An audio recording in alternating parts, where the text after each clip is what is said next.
Good morning. This is Spiritual. Today is Tuesday, 6/25/2019, and it's now 5:02 a.m.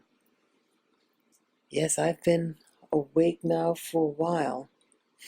Yeah, I had my computer on, a video playing, and yeah, a lot of times when these videos are playing, and you start dreaming, you're dreaming in part of what's playing at the time. And that's what happened to me today. It was very anxiety producing. Yeah, I was watching one of the Bourne series with Matt Damon, and very interesting.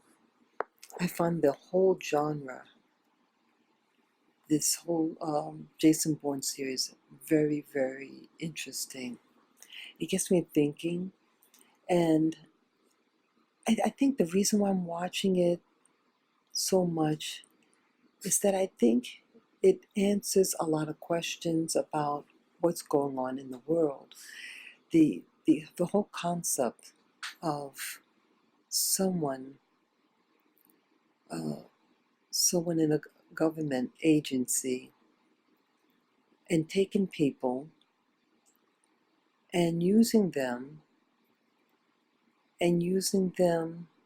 outside of their comfort zone, and then when they're done, they discard them. It's a real hard concept. The degree of deception. I was just watching the last one, the last of the series, and he couldn't.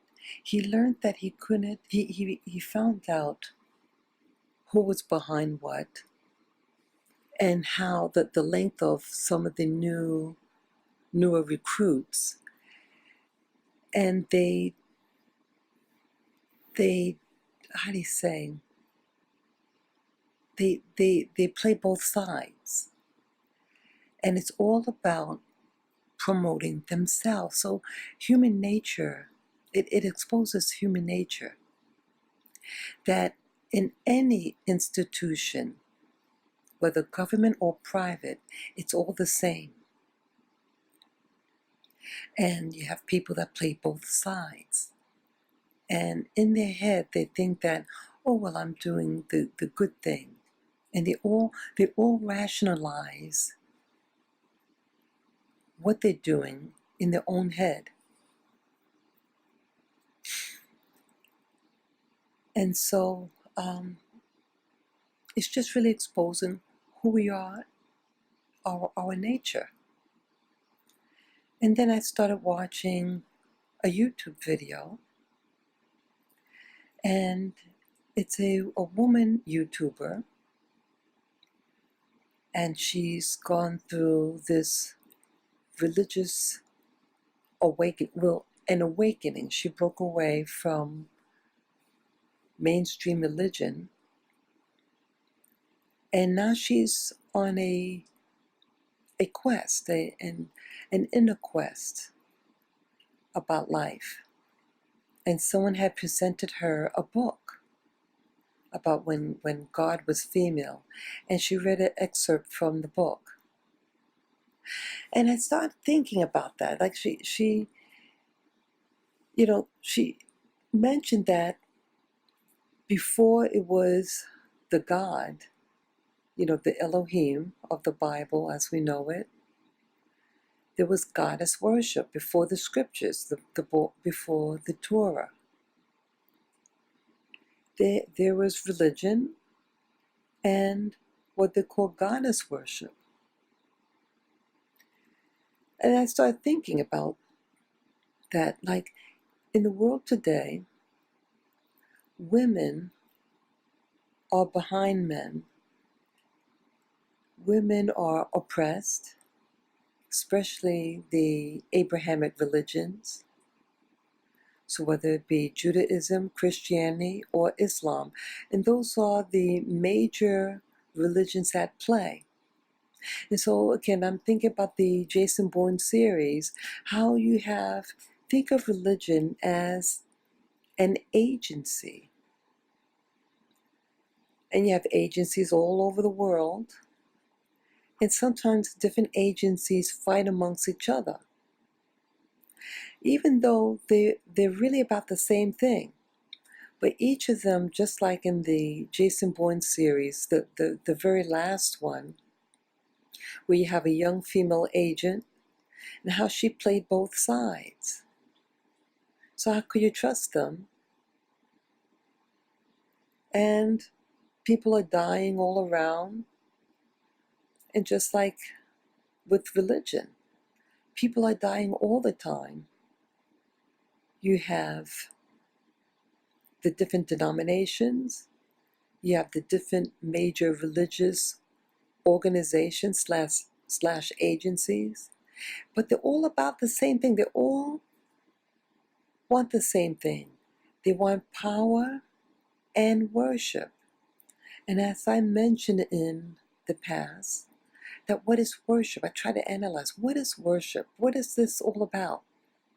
Well, worship has to do, the essence of worship, I believe, is about sending your power, your energy, and your will over to someone or something else, and it empowers them. It never empowers you. It never. You have to rely on them giving you the crumbs. And so again, with the men and women, you have women who are abused in the church.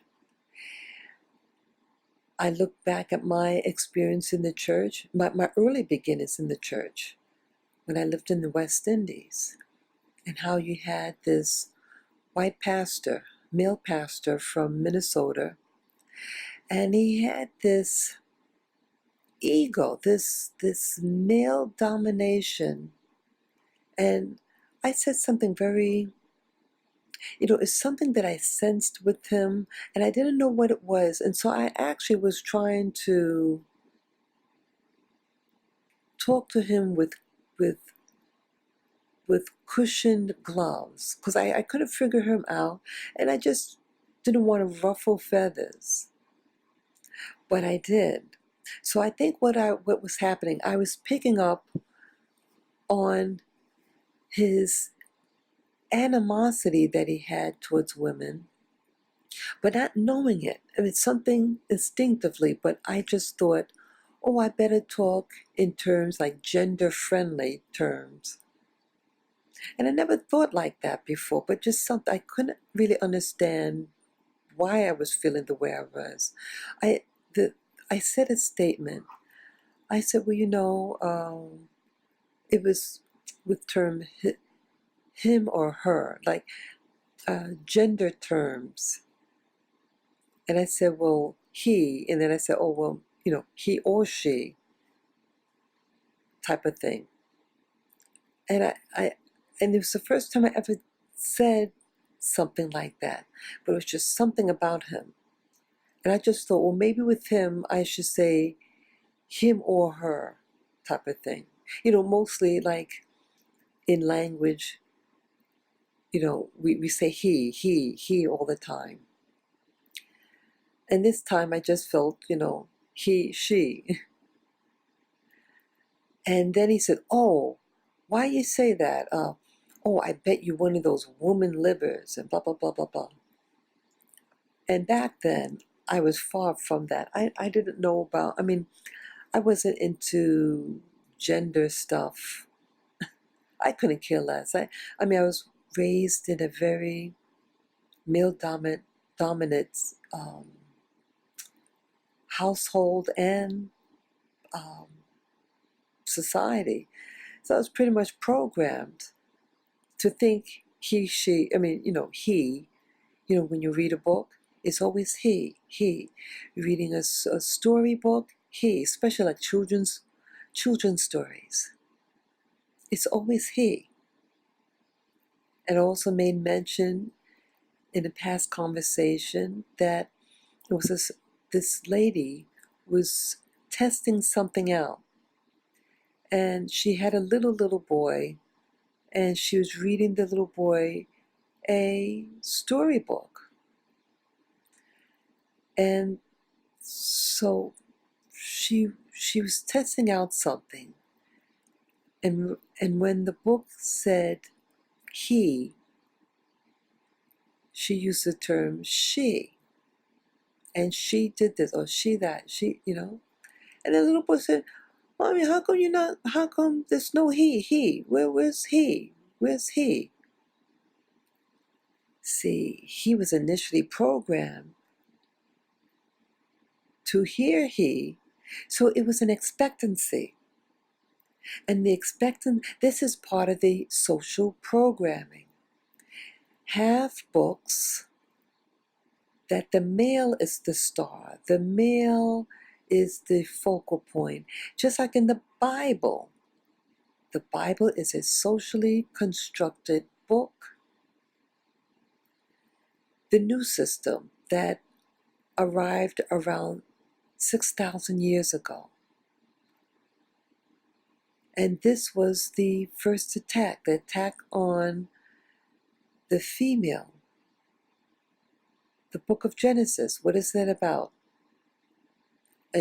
Someone who calls themselves Elohim, but then they translate it as the word God, as a male gender, even though it was plural.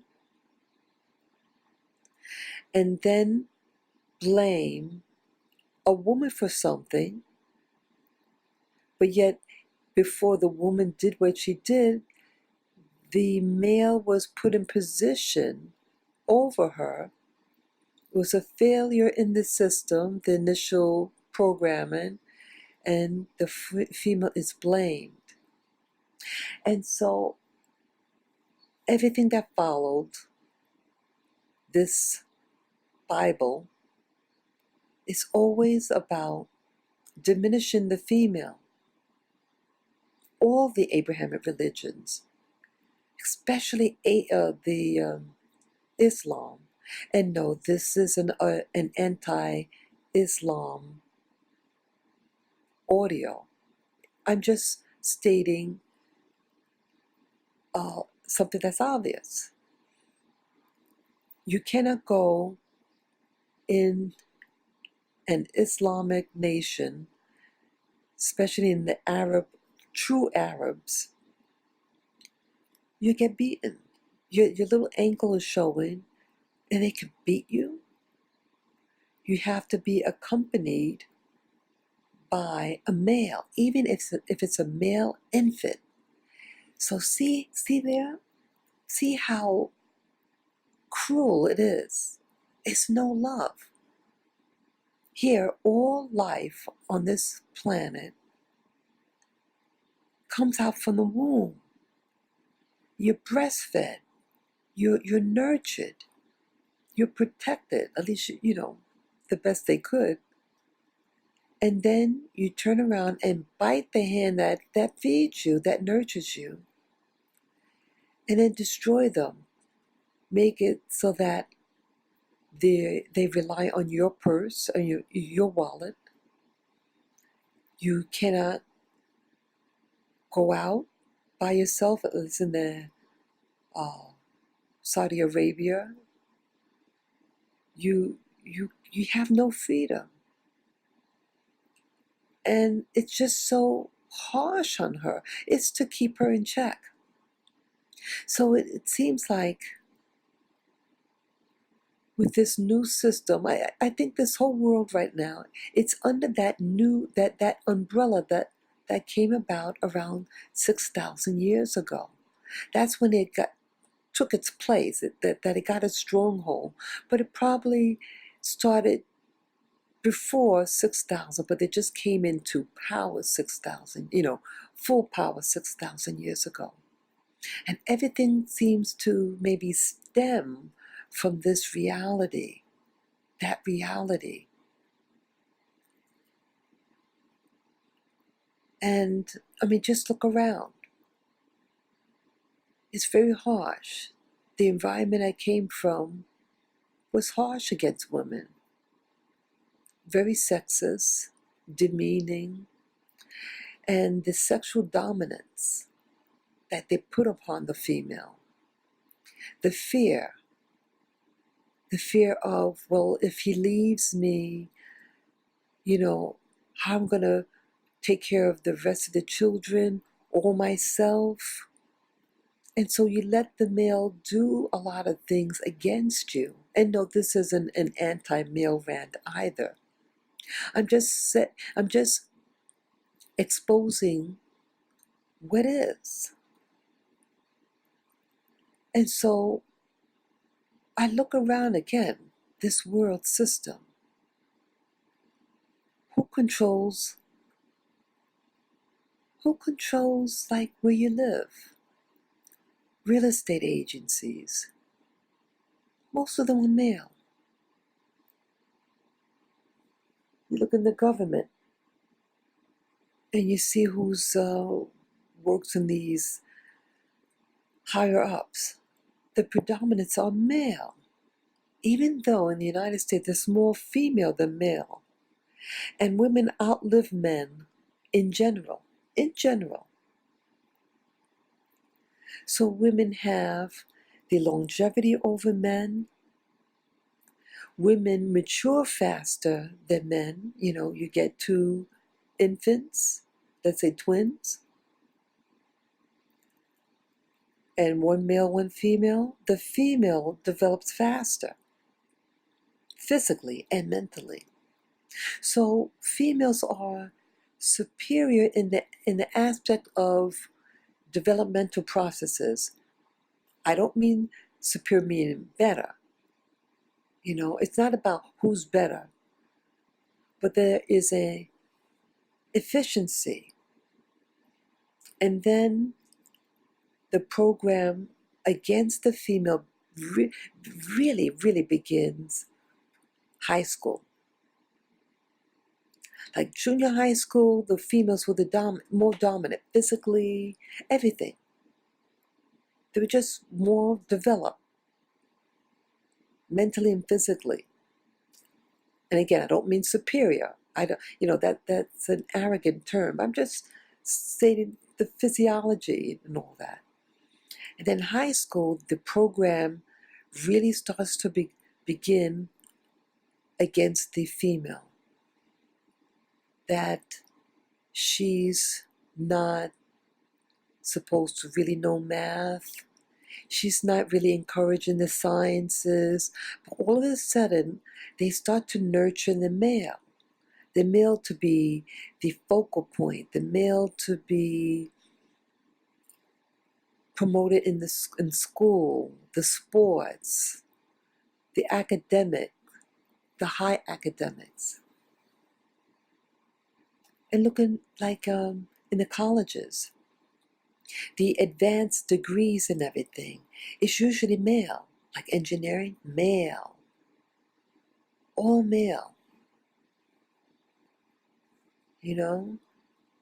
But they rely on the women to go like be teachers and stuff for the little children.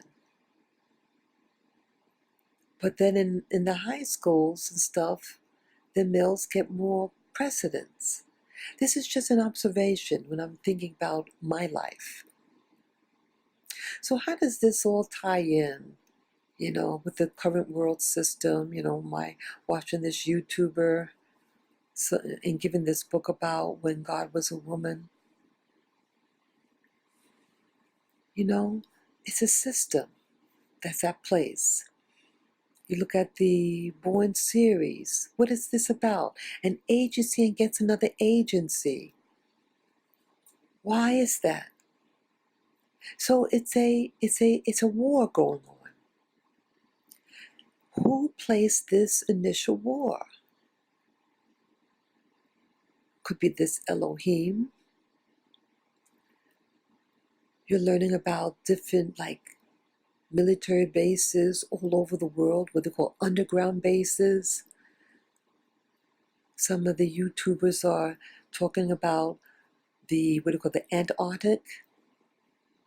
some underground base, and then you have what was told a break-off group that sent a colony to the moon and Mars.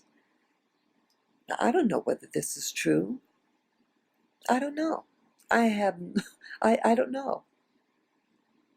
But let's say if it's a war, and the war really is about gender, because look what's happening now. Like yesterday, I went out for a long walk to the village and back, Greenwich Village and East Village, and then while I was there was a lot of the flag, the LGBTQ flag, all over the city. I was now I was surprised at the extent of it in certain areas in the city. But way down in the village, it's not a real surprise at the West Village, but it's also in the East Village too, but not as much. But what is that really about? Okay, you have it's really about a gender war, the he-she. Now they're blending the he-she. So men now, primarily white men, can now call themselves a she. You don't really hear about the she's want to be a he, but I'm sure you have that. But it's overwhelmingly the white men want to be grafted on and get themselves a new protection, a minority status. So now they're protected like how so-called black people and Hispanics are so-called protected. We're not protected. It's just an excuse. And so now they have this new protection. Now they can dress themselves like a woman. Now they need protection because now they can call themselves a she. But yet they still have the power. They have the wallet. Because remember, they are who they are. So they're born into a system, they're born into a gender of protection of the wallet. And now they want to corrupt that wallet and double dip. So they get protected both sides because they are male, because they have the X and Y chromosome. And then physically, externally speaking, their phenotype is disguised as a woman. And so they're being double protected. Now they can do their status, do what they were born to do, and take over the female spot, the female's role. So it's not just looking like a woman, it's about protection and it's about controlling. See, now you can get a job as a woman because now you have the right to call yourself a she. And I, a couple of years ago, did a video about this guy who dressed as a female and got a job at an agency. The heads up, the designer knew who he was and hired him. But the other people didn't know. I think it was like the designer and then the agency that employed the guy who was actually a woman. I mean, the woman who was actually a guy. Okay, he was disguising himself to look like a woman. And most likely the designer was into that type of lifestyle and hired him. And then he gets outed. The agency dropped him. And then now he gets on this commercial on YouTube. It was a YouTube ad, and I couldn't believe it. So here, he takes a job from a woman. And it seems like that they get so much popularity, these transgender people, especially the males who disguise themselves as female. Because see, a lot of these designers are homosexual. And again, what your sexual preferences are is your business. It is your business, and it's not a rant against your lifestyle.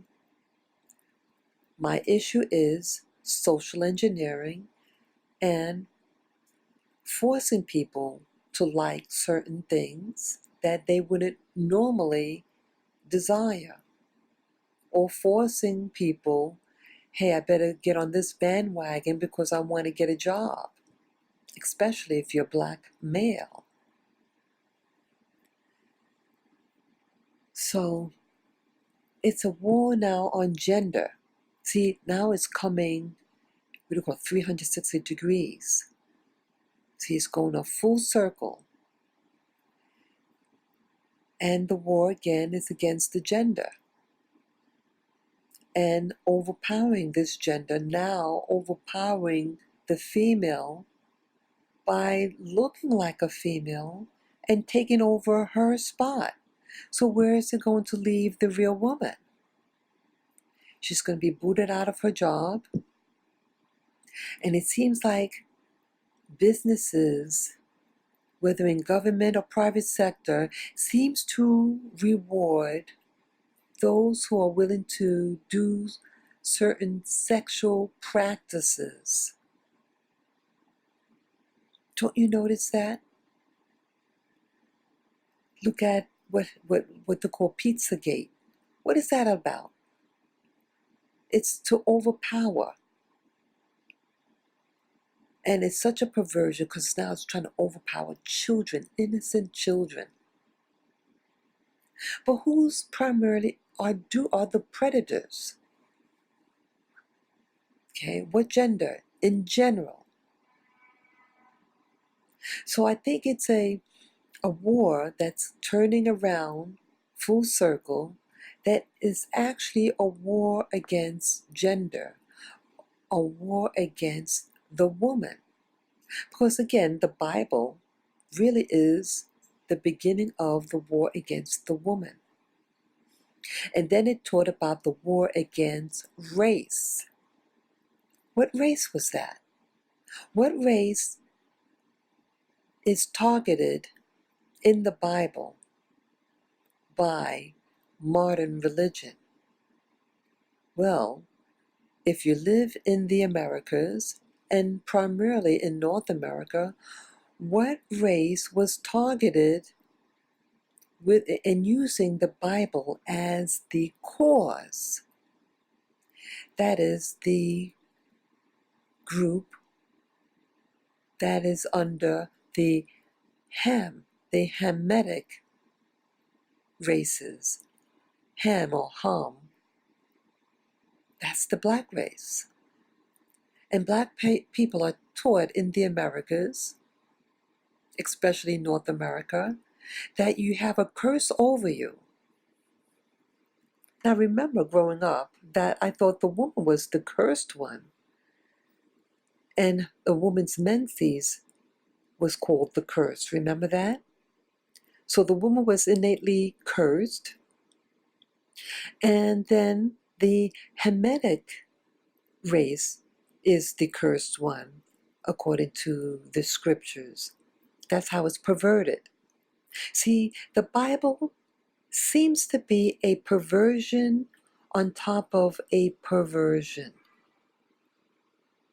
And it's just this theme seems to keep coming out, keep getting more and more perverse. And who now they call what's that?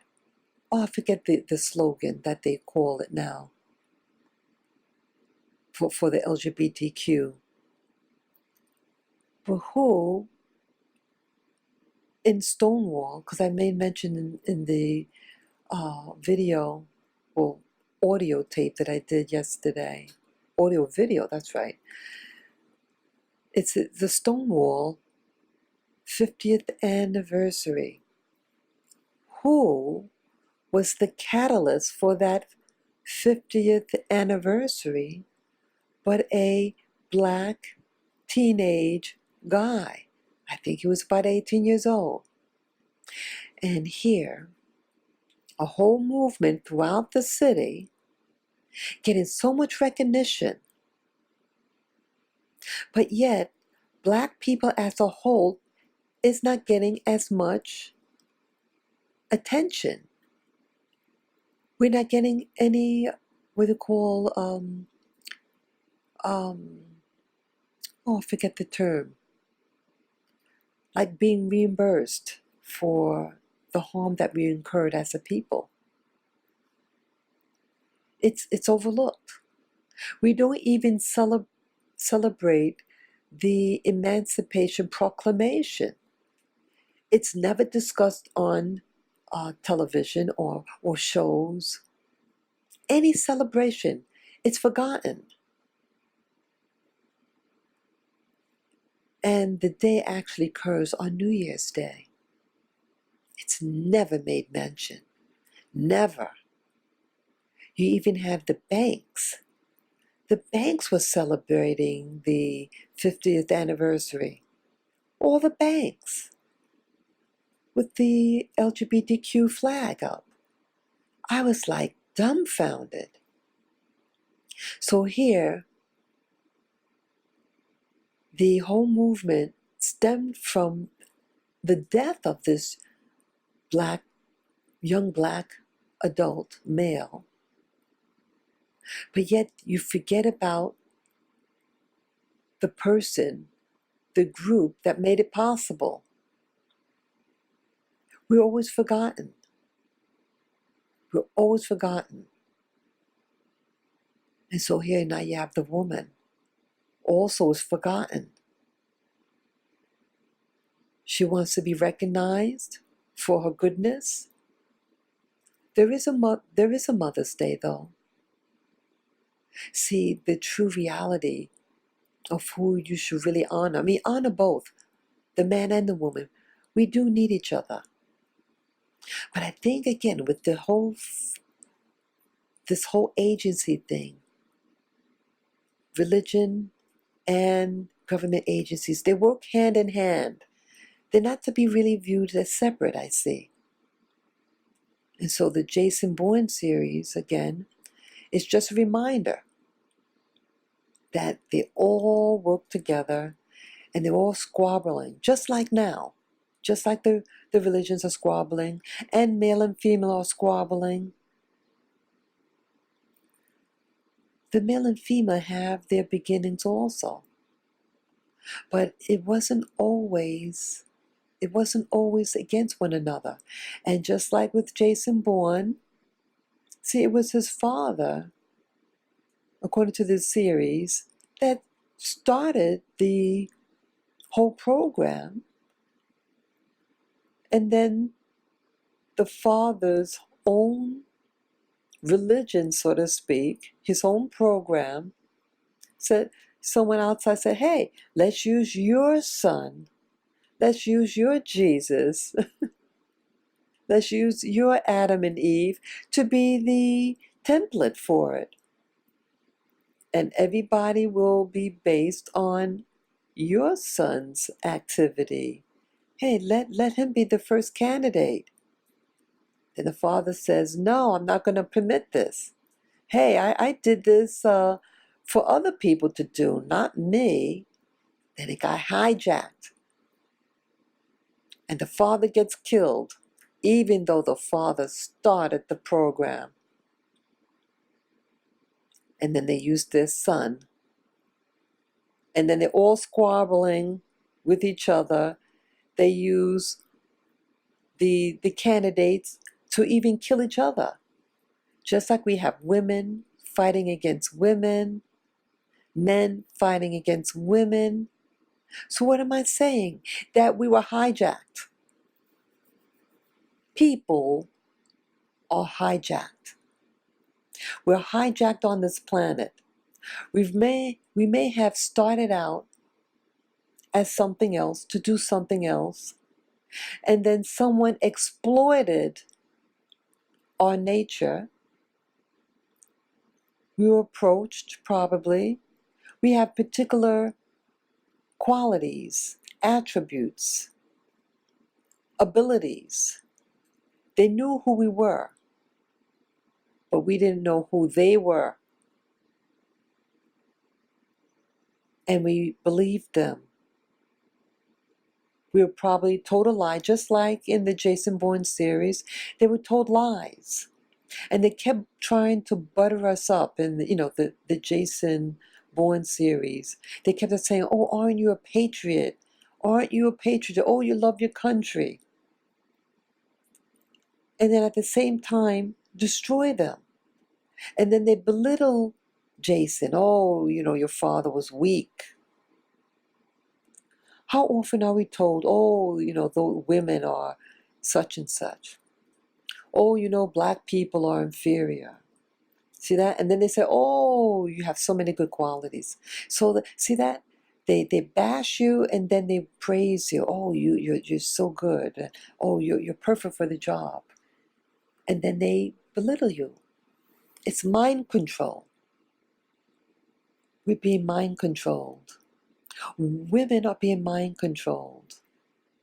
And this also reminds me of what happened with when slavery was just about over. No, I think it could have it's just before the war, I think.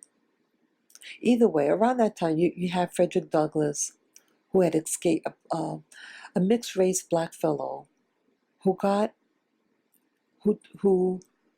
his freedom. He escaped from slavery, and later on, in his latter years, he was hooked up with this white woman, and the two married. Yes, they did.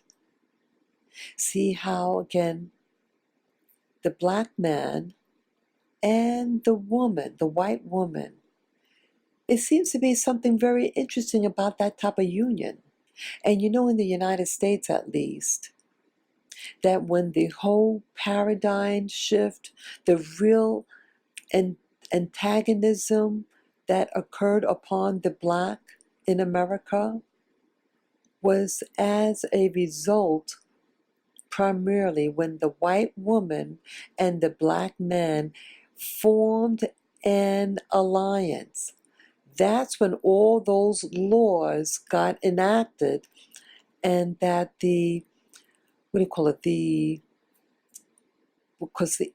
slavery was indentured servitude.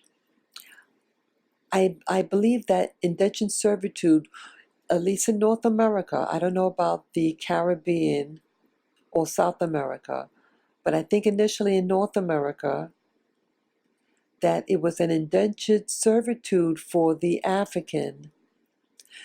And then quickly, when the white man, the free white man, saw that after the indentured term ended for the black individual, he was marrying the white woman. See, the white male who was free did not want to be associated with the enslaved white female. He was too good for her. So who was she to marry? This former white female indentured slave. And so it wasn't liked. It wasn't liked. Just like in the Bible, she wasn't liked too. She probably had an alliance somewhere, and then it was corrupted, and then the fighting. So I think there's a relationship. It's a relationship going, whether it's the Bible or these government agencies or private corporations, very large, the large corporation and the agency, government agencies, they work hand in hand with each other, just like in the movie, the Jason Bourne series. And then at the end of Jason Bourne, when he saw that he couldn't trust the system anymore, he finally left, and he let the lady know that she was spot out. It was discovered who she really was. And so his answer was no, to work for her. And he knows right off that him saying no was his death sentence. So he didn't win. He couldn't win. And so he left.